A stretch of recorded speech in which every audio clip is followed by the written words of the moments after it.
내 삶에 새 생명 허락하시 나야 한 주님의 은혜 놀라운 주님의 사랑 삶의 문제 힘겨워 눈물만 들일 때도 날 안아주시는 주님. 예심가족 여러분, 한 주간 평안하셨습니까? 산불로 인해서 여러가지 어려움 중에서도 아마 잿가루 때문에 제대로 바깥 출입도 용이하지 않았던 그런 한 주간이 아니었나 싶습니다. 날씨는 많이 선선해졌습니다. 코로나 바이러스도 많이 잡혔다고 합니다. 오늘 우리가 기대하고 하나님을 만나기를 소원하는 마음으로 주님 앞에 나와서 예배하는 저와 여러분에게 하나님의 은혜가 있기를 바랍니다. 이제 교회 소식을 잠깐 나누고 예배를 시작하도록 합니다. 오늘도 함께 하신 여러분 건강하게 주님 안에서 예배할 수 있어서 정말 반갑습니다. 주님 안에서 여러분들을 사랑하고 또 축복합니다. 예배를 통해서 참 평안과 은혜 충만한 그런 시간 되시기를 바랍니다. 그리고 오늘은 둘째 주일인데요. 이 어려운 환경이 계속해서 가고 있는 것이 참 안타깝습니다. 많이 어렵습니다. 그러나 이번 9월도 하나님께서 지켜주실 것을 믿고 감사하면서 기쁘게 또 행복하게 생활하시는 저와 여러분 되기를 바랍니다. 이번 주 월요일 화요일은 14일 15일이네요. LA 사랑의 교회에서 저희 교단 노예가 있습니다. 노예에 제가 다녀옵니다. 여러분 위해서 기도해 주시기를 바랍니다. 그리고 이 코로나보다 이제는 더 많이 걱정되는 것이 지금 산불인데 아직도 진화가 덜 되고 있죠. 빨리 진화되어서 많은 사람들이 새롭게 일상으로 돌아갈 수 있기를 바랍니다. 많은 어려움이 있을 것입니다. 그들을 위해서도 여러분 기도해 주시기를 바라고요. 이러할 때일수록 우리는 우리 자신을 돌아보아야 되겠습니다. 그리고 우리가 정말 하나님 앞에 나는 어떻게 서 있는지 늘 말씀에 비추어 보아야 하고 또 그 말씀을 통하여서 우리는 참 기쁨을 회복하기를 바랍니다. 그래서 찬송과 기도와 말씀이 늘 함께하는 우리 예심 가족들 되기를 간절히 바랍니다. 성령 충만하지 않으면 넘어질 수밖에 없는 그런 어려운 시기입니다. 그리고 또 미국 대통령 선거가 이제 얼마 안 남았죠. 11월에 오는데 여러분 위해서 기도해 주시고 우리 한국 정부를 위해서도 그리고 한국 교회와 예배 정상화가 이루어지고 그리고 공의와 정의가 이루어지는 그런 나라 될 수 있도록 여러분 위해서 기도해 주시기를 바랍니다. 아침 기도 계속 참석하고 계신 분들에게 감사를 드리고 이제 아침 기도를 여러분들이 조금 새벽 기도를 하지 못하는 분들이 주변에 있으면 알려서 함께 이들도 기도하고 동참할 수 있도록 하시면 감사하겠습니다. 그리고 특별 기도를 제가 밑에 특별 기도를 좀 부탁을 드리겠습니다. 먼저 우리 김용철 목사님 아들 우리 세종 형제 목사님도 잘 모르고 계십니다. 지금 건강 상태가 어떤지 지금 병원에 그 검사 결과를 기다리고 있는 중입니다. 좋은 결과를 받기를 간절히 소망하고 또한 어떤 결과가 나온다 할지라도 담대히 이길 수 있도록 하나님께서 함께 하시기를 기도해 주시기를 바랍니다. 그리고 우리 김송녀 성도님이 24일날 이번 달 24일날 시험이 있답니다. 시민권 시험이 있는데요.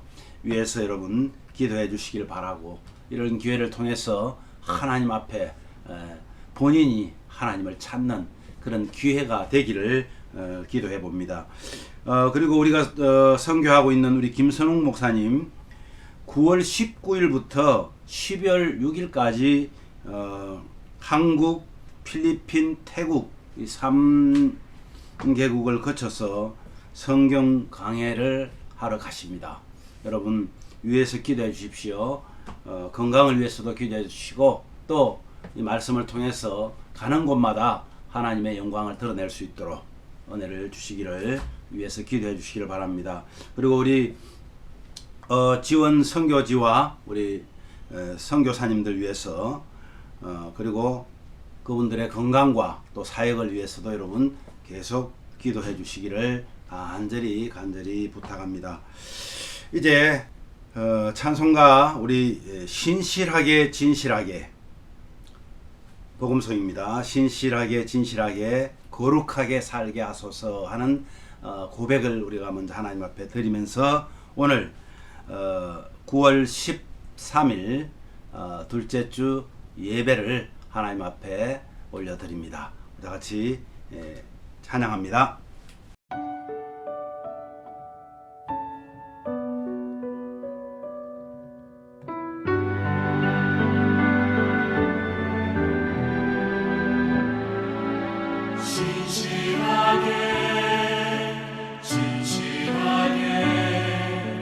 거룩하게 살게 하소서.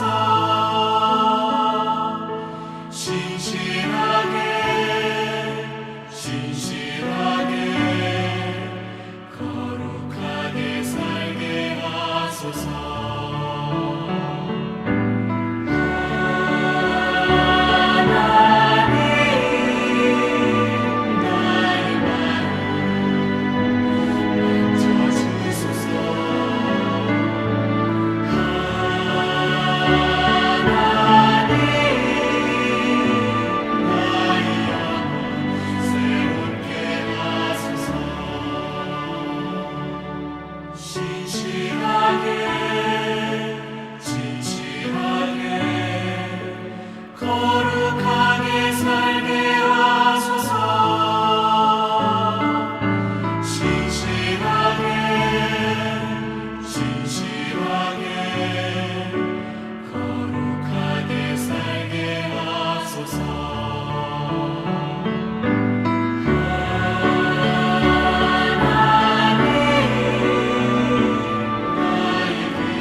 거룩하게 살게 하소서.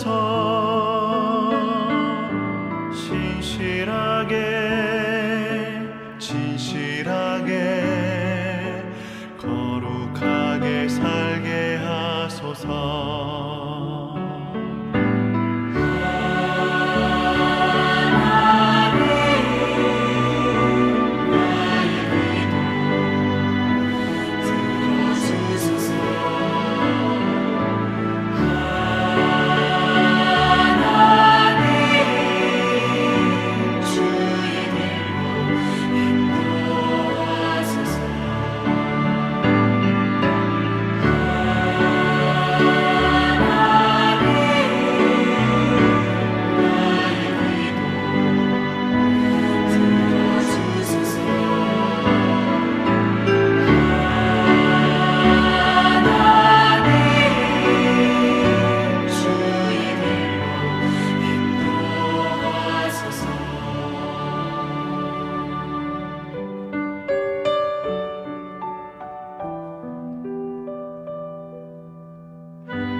아멘.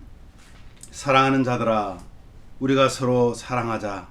사랑은 하나님께 속한 것이니 사랑하는 자마다 하나님으로부터 나서 하나님을 알고 사랑하지 아니하는 자는 하나님을 알지 못하나니 이는 하나님은 사랑이심이라.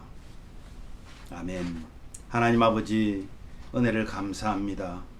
사랑이신 그 하나님께서 또 한 주간도 우리를 사랑하여 주시고 하나님 앞에 나와 예배하며 하나님이 기뻐하는 정말 하나님의 앞에만 드려지는 그런 예배 드리기를 간절히 소망합니다. 이 시간 성령께서 우리를 인도하여 주시고 주님께서 주신 귀한 은혜가 또한 저희들에게 임하여 주셔서 한 주간도 힘있게 주님의 자녀답게 살아갈 수 있도록 은혜를 내려 주시옵소서.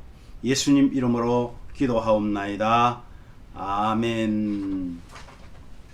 사도신경으로 우리의 신앙을 고백합니다. 나는 전능하신 아버지 하나님, 천지의 창조주를 믿습니다. 나는 그의 유일하신 아들 우리 주 예수 그리스도를 믿습니다. 그는 성령으로 잉태되어 동정녀 마리아에게서 나시고 본디오 빌라도에게 고난을 받아 십자가에 못 박혀 죽으시고 장사된 지 사흘 만에 죽은 자 가운데서 다시 살아나셨으며 하늘에 오르시어 전능하신 아버지 하나님 우편에 앉아 계시다가 거기로부터 살아있는 자와 죽은 자를 심판하러 오십니다. 나는 성령을 믿으며 거룩한 공교회와 성도의 교제와 죄를 용서받는 것과 몸의 부활과 영생을 믿습니다. 아멘. 찬송가 오늘은 특별 찬송을 345장 찬송가 345장 캄캄한 밤 사나운 바람 불 때 345장입니다. 이 찬양하시면서 여러분 의미를 생각하시고 기도하는 마음으로 하면 좋겠습니다.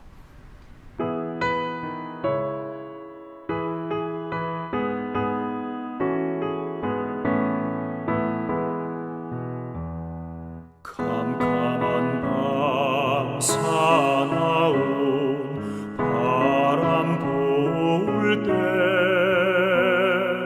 만경창파 망망한 바다에 외로운 배 한 척이 떠나가니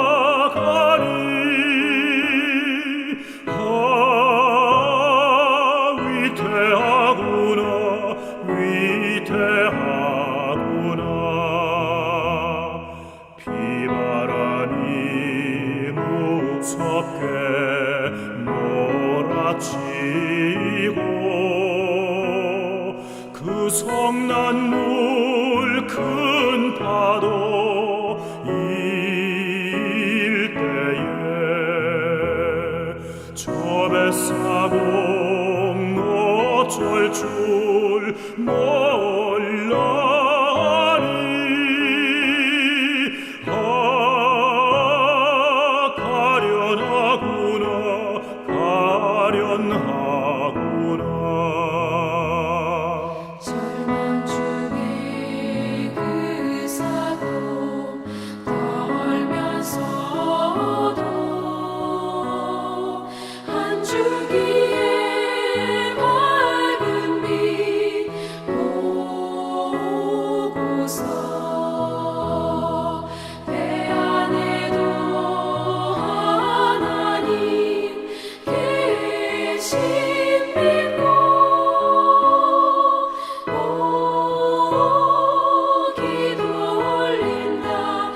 아멘. 기도하겠습니다. 하나님 아버지, 은혜를 감사합니다. 한 주간도 하나님께서 보호하여 주심으로 오늘 주님 앞에 나와 예배자의 자리에 설 수 있게 하신 하나님께 감사합니다. 아버지 하나님, 그러나 정말 주님 앞에 서기에 부끄러운 저희들입니다.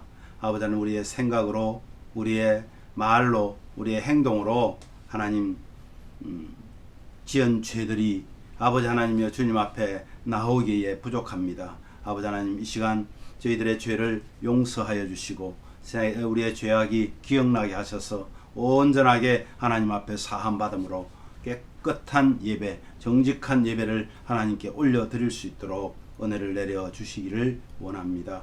특별히 아버지 하나님, 우리 사랑하는 우리 예심교회 하나님, 사랑하는 우리 교우들 하나님께서 지켜주시기를 원합니다. 아버지 하나님, 어려운 환경을 맞이하여서 정말 여러 가지로 힘들 줄 압니다. 그런 와중에도 아버지 하나님 앞에 아버지 하나님 교회를 위해 기도하고 형제 자매를 위해서 기도하는 그 마음을 주셔서 감사합니다. 아버지 하나님, 늘 찬송하고 기도하고 말씀 속에 거하기를 소원하는 우리 가정마다 주님이 함께하여 주시옵소서. 아버지 하나님, 특별히 아버지 연약한 성도들 있습니다. 아버지 하나님, 육신적으로 연약한 성도들에게 건강으로 함께하여 주시고 믿음으로 연약한 영혼이 연약한 성도들에게는 아버지 하나님이여 충만한 믿음으로 채워주시기를 원합니다. 아버지, 특별히 우리 연로한 우리 어르신들 하나님께서 기억하여 주시고 아버지 하나님이 이럴 때일수록 더욱더 주님을 의지하며 우리 자신을 준비하는 아버지 하나님의 아름다운 삶이 계속되어질 수 있도록 도와주시고, 특별히 우리 어린 청소년들 아버지 하나님, 이제 아버지 하나님 공부하는 중에 있사오니 이들에게 지혜를 더하여 주시고 이들이 정말 하나님이 기뻐하는 그런 일꾼들로 설 수 있도록 지혜와 명철을 더하여 주시옵소서. 아버지 하나님, 우리 나라와 민족을 위해서 기도합니다. 이 미국 땅을 하나님께서 보호하여 주시되 아버지 하나님께서 지금까지 함께 하신 것처럼 하나님이 지켜주시기를 간절히 원합니다. 아버지 하나님이 특별히 아버지 하나님 연약한 나라들을 향해서 주의 복음을 전했던 그 많은 하나님이 기뻐하는 일들이 다시 시작되어지게 하여 주시고 이 미국을 통하여 많은 나라들이 하나님을 만날 수 있도록 은혜를 더하여 주시기를 원합니다. 우리 대한민국을 불쌍히 여겨주시고 아버지 하나님이 어렵고 힘든 시기에 있습니다. 주님께서 정리하여 주시고 특별히 믿음을 가진 하나님의 백성들이 아버지 하나님, 하나님을 두려워하는 그런 믿음의 섬으로 인하여서 나라가 정직하여지고 정의로워질 수 있도록 은혜를 내려 주시기를 간절히 원합니다. 아버지 하나님, 특별히 우리 선교사님들, 아버지 동티모로의 이한성 선교사님, 또 필리핀의 우리 김명환 선교사님, 아버지 건강을 허락하여 주시고 은혜를 내려 주시옵소서. 아버지 하나님, 기자실 성경연구원의 우리 김선웅 목사님, 이제 곧 아버지 하나님 또 말씀 세미나를 하기 위해서 출국합니다. 약 석 달 동안 나가는데 하나님 강건케 하여 주시고 가는 곳곳마다 하나님의 역사를 나타낼 수 있도록 은혜를 내려 주시옵소서. 또한 아버지 간절히 원하옵기는 우리 김용철 목사님, 아버지 하나님께서 붙들어 주시기를 원합니다. 그 가정에 함께 하여 주시기를 원합니다. 사랑하는 우리 세종군 하나님께서 그 아들의 아버지 하나님이여 아픈 곳을 만져주시고 좋은 결과로 하나님 앞에 영광 돌릴 수 있도록 은혜를 내려 주시옵소서. 또한 아버지 하나님, 우리 사랑하는 우리 김송녀 자매님, 아버지 하나님, 주님께서 이제 시민권 시험을 보게 됩니다. 하나님께서 함께 하시되 아버지 하나님, 이번 기회가 하나님께서 주시는 은혜인 것을 그가 깨달을 수 있도록 은혜를 내려 주시기를 원합니다. 아버지 하나님, 오늘도 하나님 앞에 드려지는 이 예배가 하나님 앞에 온전케 되게 하여 주시옵소서. 오늘도 주님 앞에 나오면서 아버지 하나님이여 사랑하는 성도들이 하나님이 지키신 것을 고백하면서 아버지 하나님 앞에 나올 때에 물질을 구분하고 하나님 앞에 봉헌하여 올려드립니다. 아버지 하나님, 이 헌물이 쓰이는 곳에 하나님의 영광이 나타나기를 원합니다. 아버지 하나님, 드리고 싶지만은 드리지 못하는 성도들도 있습니다. 아버지 하나님, 그들의 마음을 위로하여 주시고 그들에게도 같은 은혜로 함께하여 주옵소서. 가정마다 복된 하나님의 은혜를 받음으로 인하여 많은 사람들에게 베풀며 살아가는 그런 믿음의 가정들이 다 되어질 수 있도록 은혜를 내려 주시옵소서. 오늘도 하나님이여 감사함으로 드려진 이 물질 위에 복을 내려 주시기를 간절히 원하옵고 감사하며 예수님 이름으로 기도하옵나이다. 아멘. 하나님 말씀 창세기 44장 14절에서 17절 말씀입니다. 창세기 44장 14절에서 17절 말씀 다 찾으셔서 우리 함께 한 목소리로 하나님의 말씀을 봉독합니다. 유다와 그 형제들이 요셉의 집에 이르니 요셉이 아직 그곳에 있는지라. 그의 앞에서 땅에 엎드리니 요셉이 그들에게 이르되 너희가 어찌하여 이런 일을 행하였느냐? 나 같은 사람이 점을 잘 치는 줄을 너희는 알지 못하였느냐? 유다가 말하되 우리가 내 주께 무슨 말을 하오리이까?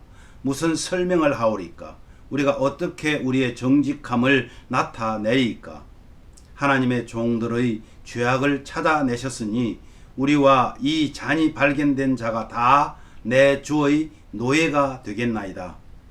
요셉이 이르되 내가 결코 그리하지 아니하리라. 잔이 그의 손에서 발견된 자만 내 종이 되고 너희는 평안히 너희 아버지께로 도로 올라갈 것이니라.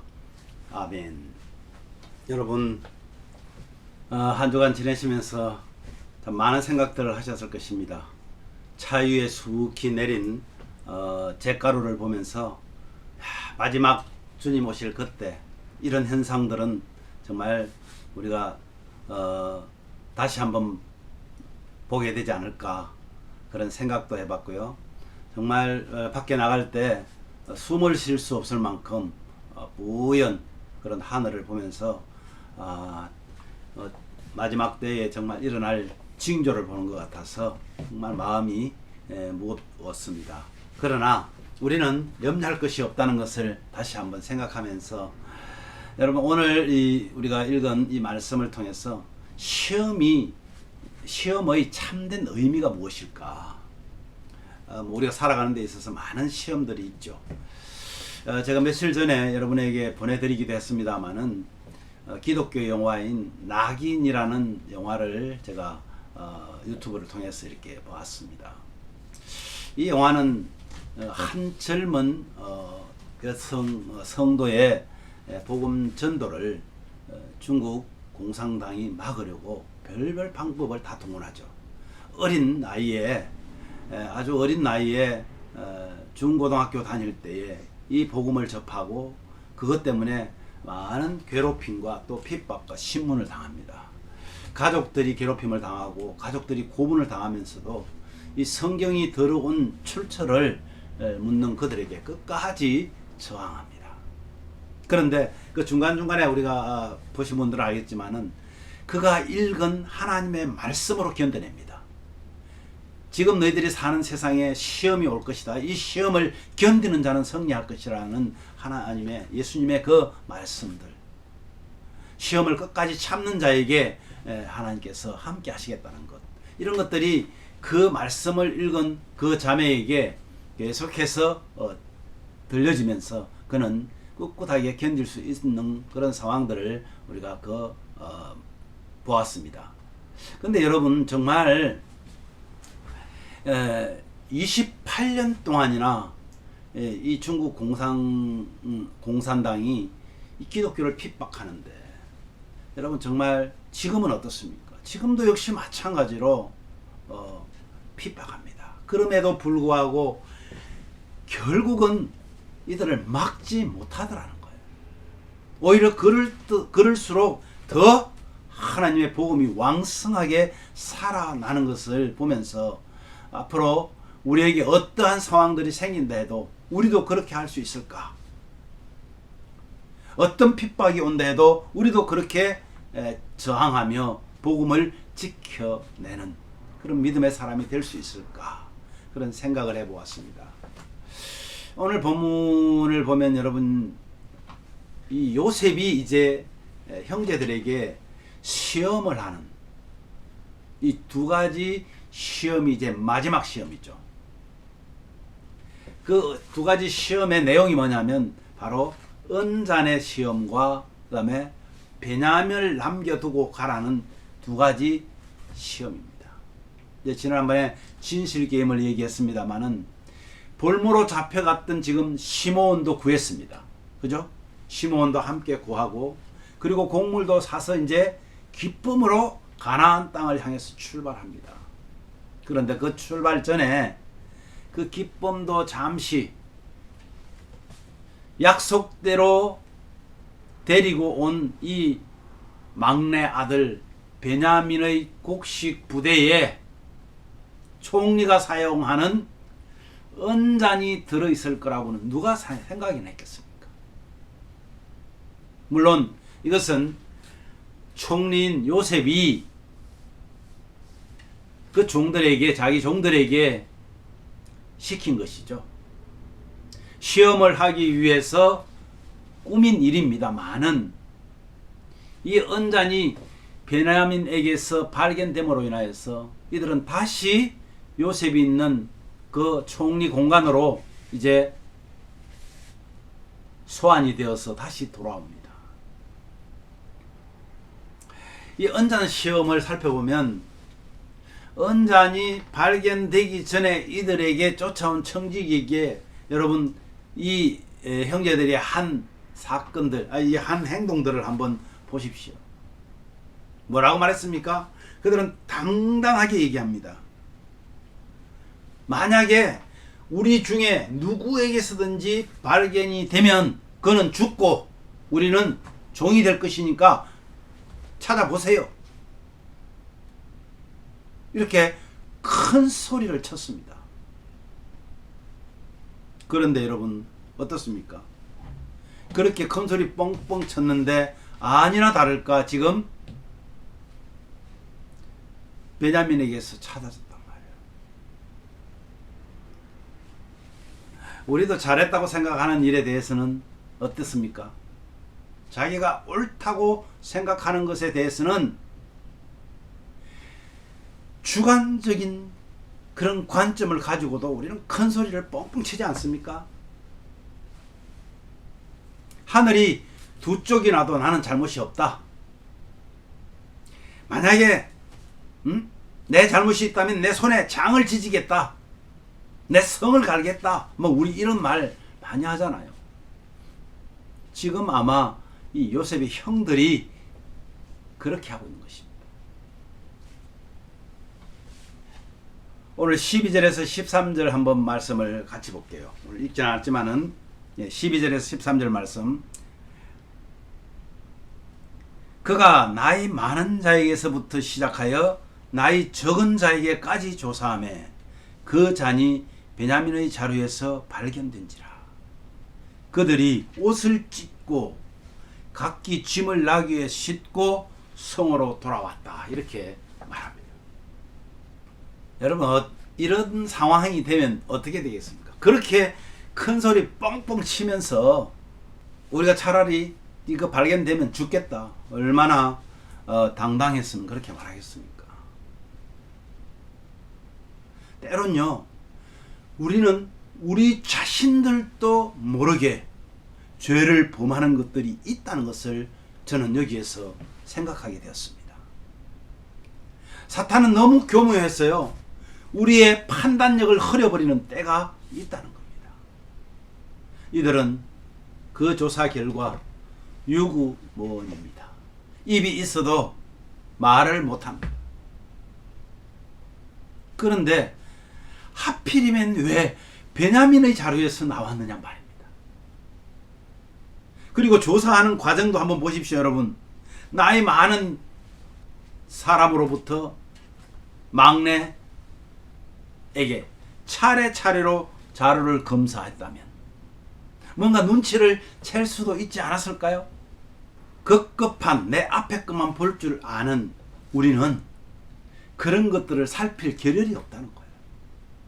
요셉이 그 형들에게 왜 은잔을 훔쳤느냐고 다그칩니다. 그런데요 이 은잔의 시험을 지금 베냐민에게서 발견되었지만은 이런 위기의 상황에서 한 영웅이 나타납니다. 누구입니까?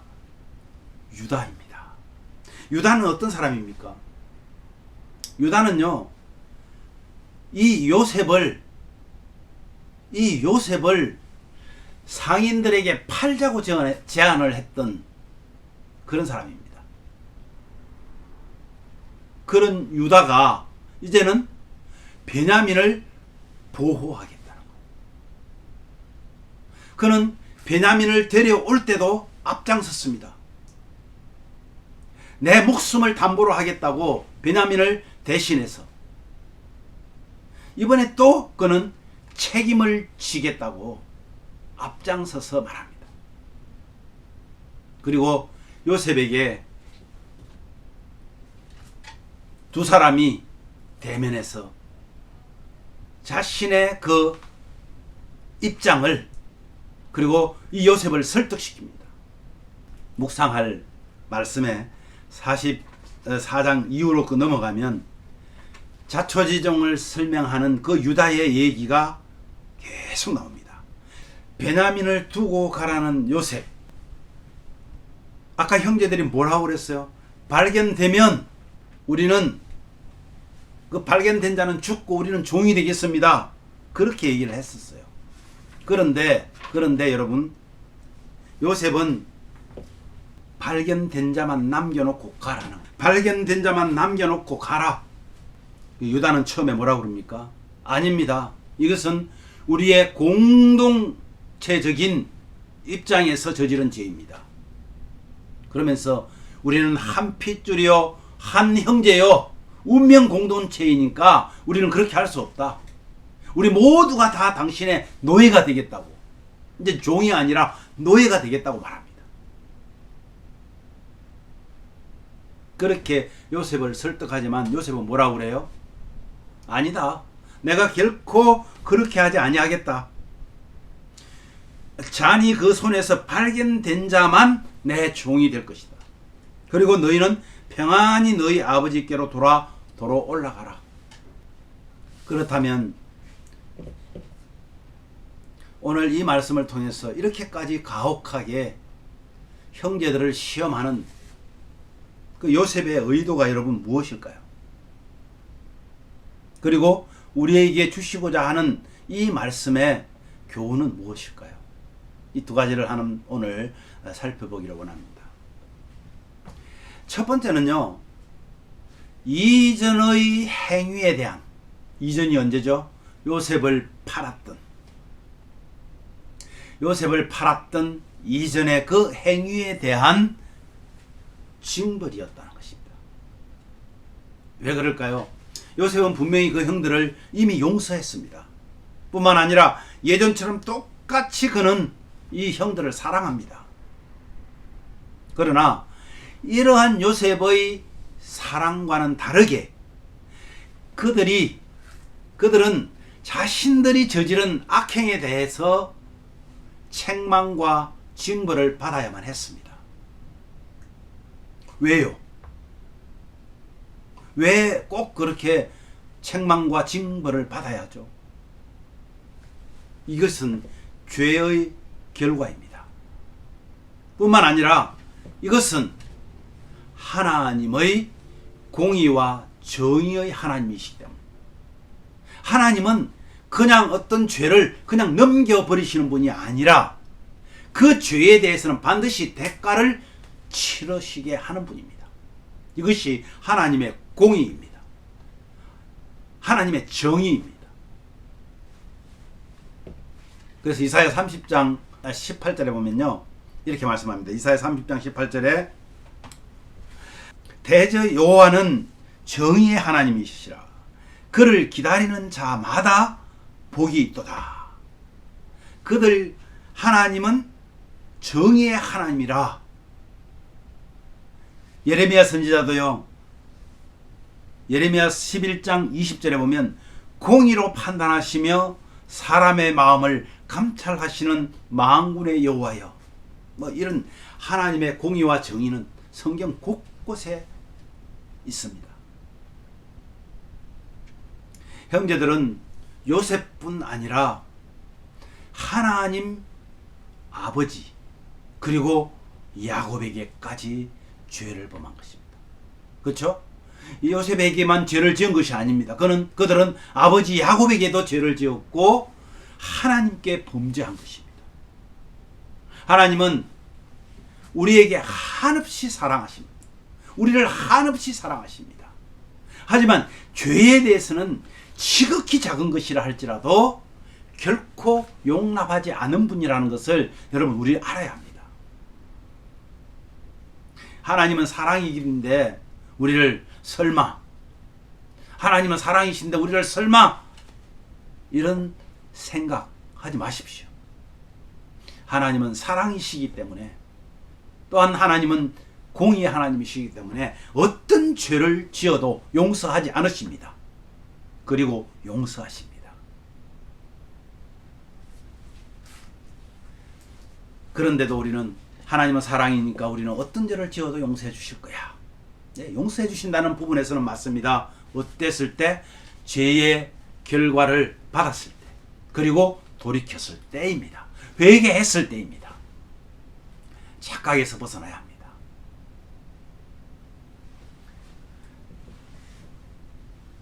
그러므로 범죄의 묵인, 정당화에서도 우리는 탈피해야 돼요. 죄를 묵인하거나 또 그것을 정당화시키거나 하는 일에서 탈피해야 된다. 다른 사람의 죄를 짓는 것을 보면서, 우리 성도들 중에서 또 우리 자녀들 중에서 죄를 짓는 것을 보면서 묵인한다면 그것 또한 죄가 될 것입니다. 내 지은 죄를 계속 핑계만 하고 삼는다면 그것 또한 용서받을 수 없는 일이 될 것입니다.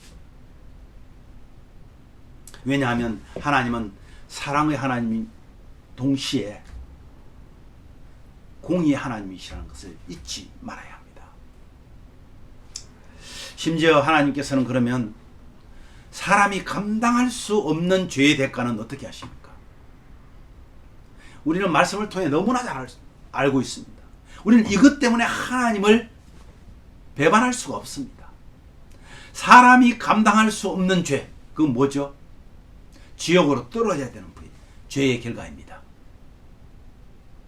우리는 사형 은도를 받은 죄인이라고 말했습니다. 이것을 어떻게 합니까?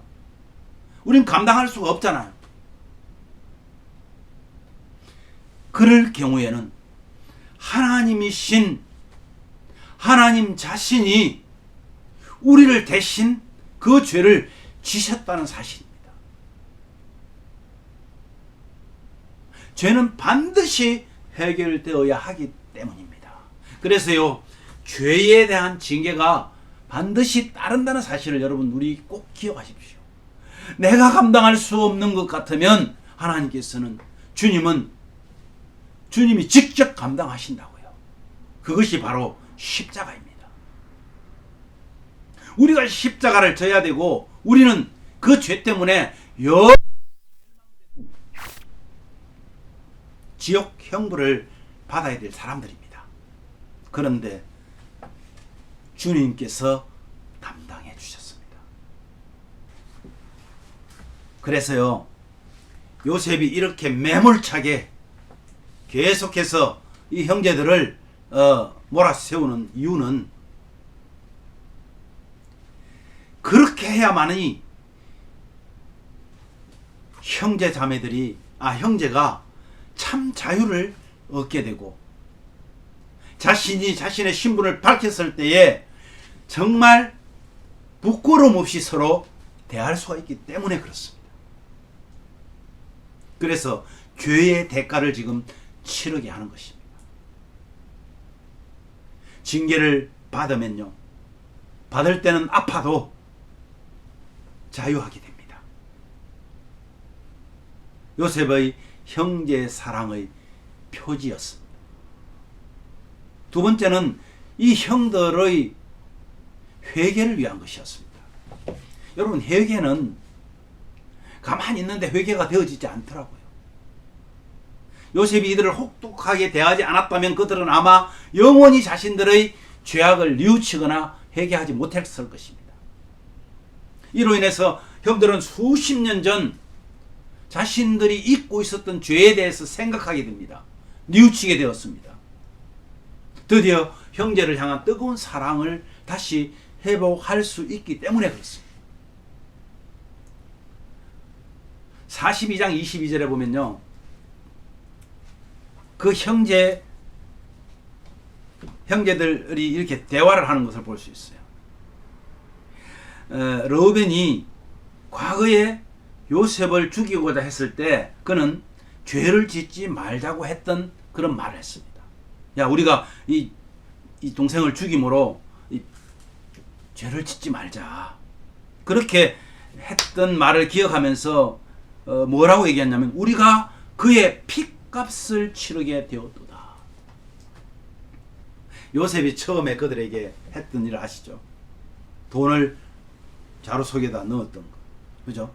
그리고 이들을 정탐꾼이라고 얘기했던 것들, 스파이라고 얘기했잖아요. 그것이 요셉을 그렇게 팔아버린 죄의 대가라고 그들이 말하고 있습니다. 물론 그들은 지금 요셉은 애굽 사람이기 때문에 자신들의 말을 알아듣지 못할 것이라고 생각하는 그런 장면이 바로 이 말씀입니다. 그랬기 때문에 이 형들은요, 한번 저지른 그 실수의 죄악들이 생각나면서 지금 베냐민을 포기해버리면 됩니다. 베냐민을 그냥 두고 양식 가지고 돌아가면 되는 거예요. 자신들은 죄를 짓지 않았다고 생각하니까, 그죠? 그런데 베냐민을 그들은 보호하고 다시 그런 죄를 반복하지 말아야 되겠다고 생각하고 있는 것이에요. 이것이 회개입니다. 물론 우리의 양심을 통해서 성령께서 우리를 감동함으로써 우리가 회개할 수도 있습니다. 그런데 때로는요, 철이 없을 때는요, 아직 성령 충만하지 못할 때는요, 우리의 지은 죄를 외부의 압력에 의해서 회개하는 경우들도 있더라는 겁니다.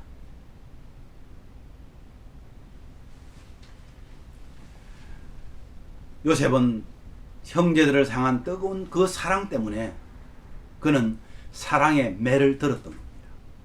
그러한 사랑의 매는 결국 그 형제들을 회개의 자리로 초대하고 사랑 없이 진정한 공의나 정의가 없다는 것을 이들이 깨닫게 하였습니다. 진노와 저주의 감정이 아니었습니다. 요셉을 그렇게 했던 것은 진노와 저주의 감정이었습니다. 그것은 하나의 범죄였습니다. 여러분, 징계가 없는 사랑은 사랑을 가장한 무관심이라고 말했습니다. 징계가 없는 사랑은 사랑을 가장한 무관심일 수 있다. 말씀을 맺기를 원합니다. 여러분, 하나님께서 사도 바울을 통해서 고린도전서 13장을 기록한 것은 참으로 탁월했다. 물론 다 탁월하죠. 근데 저는 오늘 이 말씀을 묵상하면서 사랑이 가미되지 않은 징계, 체벌, 사랑이 관계되지 않은 여러 가지 우리의 모든 일들, 남을 돕는다든지 훈계한다든지 가르친다든지 하는 모든 것, 섬긴다든지, 거기에 만약에 사랑이 빠져버린다면 그것은 참된 섬김이 아니요, 참된 징계도 아니고 오히려 그것은 진노요 저주라는 것입니다.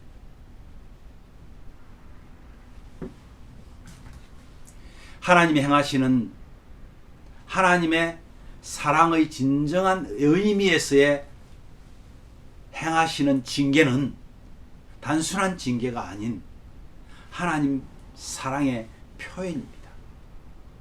그러므로 우리는 오늘 이 말씀을 통해서 분명한 교훈 하나를 깨닫기를 원합니다. 두 가지를 깨닫기를 원합니다. 먼저 우리 부모된 자로서 공동체의 또 지도자로서 자녀나 공동체의 구성원에게 잘못을 깨닫게 하고 회개의 자리로 돌아오게 하는 것, 이것은 참된 사랑으로 징계한다면, 아니 참된 사랑으로 그들을 회개의 자리로 돌아오게 하기 위해서 우리가 마음을 쓴다면 그것은 결코 잘못이 아닙니다. 그렇다고 폭력을 써서 괴롭히고 하라는 것이 아닙니다. 상과 벌을 분명하게, 중요한 것은 내 감정이 아니라 하나님의 자녀를 맡은 자로서의 사랑으로, 하나님의 백성들을, 공동체를 사랑하는 마음으로 한다면, 사람은 영적인 동물이기 때문에 그것을 사랑의 훈계로 받아들이므로 절대 잘못되지 않습니다. 그리고 하나님과 사람에게 잘못을 회개하게 한다면 성공적인 역할을 감당하게 된 것입니다. 감당한 것입니다. 사랑하는 가족 여러분, 이것은 혈육만이 아닙니다. 공동체 내에서도 마찬가지입니다. 내가 속해 있는 사회 안에서도 마찬가지입니다. 특별히 공동체 지도자들이나 그들 특별히 믿음의 선배들의 훈계를 여러분 가볍게 여겨서도 안 됩니다. 또 공동체 지도자들은 그것을 주저없이 사용하셔야 합니다. 무엇으로요? 사랑과 함께. 사랑으로 하는 가르침과 훈계는 우리의 영혼을 잘되게 하고 범사가 잘되는 복을 받게 하는 그런 길이 될 것입니다. 또한 지도자나 교사나 믿음의 선배들은 정말로 사랑하지 않으려면 차라리 하지 않는 것이 좋습니다. 반드시 사랑으로만 가능합니다. 요셉의 사랑은 하나님이신 예수님의 사랑의 모형이었습니다. 기도하겠습니다. 하나님 아버지, 감사합니다. 오늘도 시험의 참된 의미를 우리가 깨달았습니다. 또한 우리에게 주어진 어떤 징계나 그런 시험이 하나님께서 우리를 사랑함으로 주신, 돌이키게 하고 회개하게 하시는 그 하나님의 은혜임을 알게 하셨습니다. 우리도 또 이 일을 맡은 자들로서 정말 하나님 사랑으로 이 일을 감당할 수 있도록 은혜를 주시고, 우리가 어떤 일을 당할 때마다 정말 주저앉는 것이 아니라 이것을 통해서 새로운 자세로 하나님을 더욱더 신실하게 신뢰하며 사는 그런 한 주간이 되게 하여 주시옵소서. 예수님 이름으로 감사하며 기도하옵나이다. 아멘. 우리 찬송가 358장 주의 진리 위에 십자가 군기, 우리 힘있게 우리 박수하시면서 찬양합시다. 358장 주의 진리 위에 십자가 군기.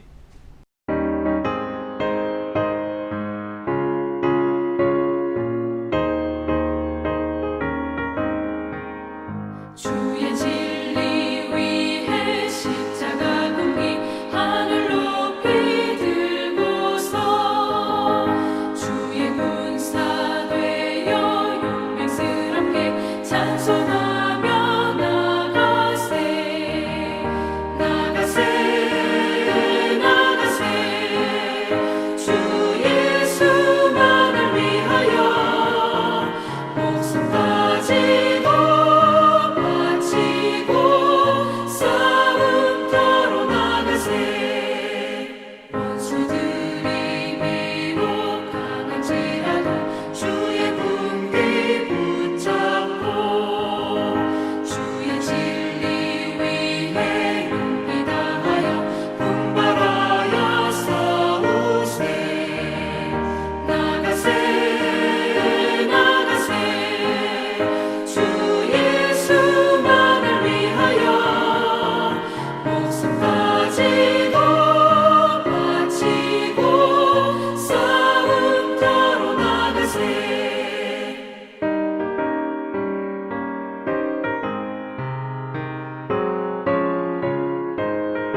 아멘. 지금은 죄와 죽음에서 우리를 구원하시는 예수 그리스도의 은혜와 온 세상 만물을 지으시고 지금도 통치하시는 하나님 아버지의 무한하신 사랑과 성령의 감화 감동 새롭게 하심이 오늘 말씀을 통해서 우리도 요셉처럼 사랑의 마음을 가지고 우리 사랑하는 가족들과 또한 우리 가정에서 사랑으로 실천하며 살기를 소원하는 우리 예심 가족들 머리 위에와 이 복음을 알고 지금도 헌신하며 선교하는 우리 선교사님들 머리 위에 이제로부터 영원토록 함께 계실지어다. 아멘. 사랑하는 여러분, 반가웠습니다. 감사합니다. 정말 여러분 풍성한 이제 가을로 들어가는데 우리의 마음도 풍성해지기를 바랍니다. 정말 하나님이 기뻐하는 한 주간을 또 여러분 이루어 내시기를 바랍니다. 한 주간 동안 평안하십시오. 건강하십시오.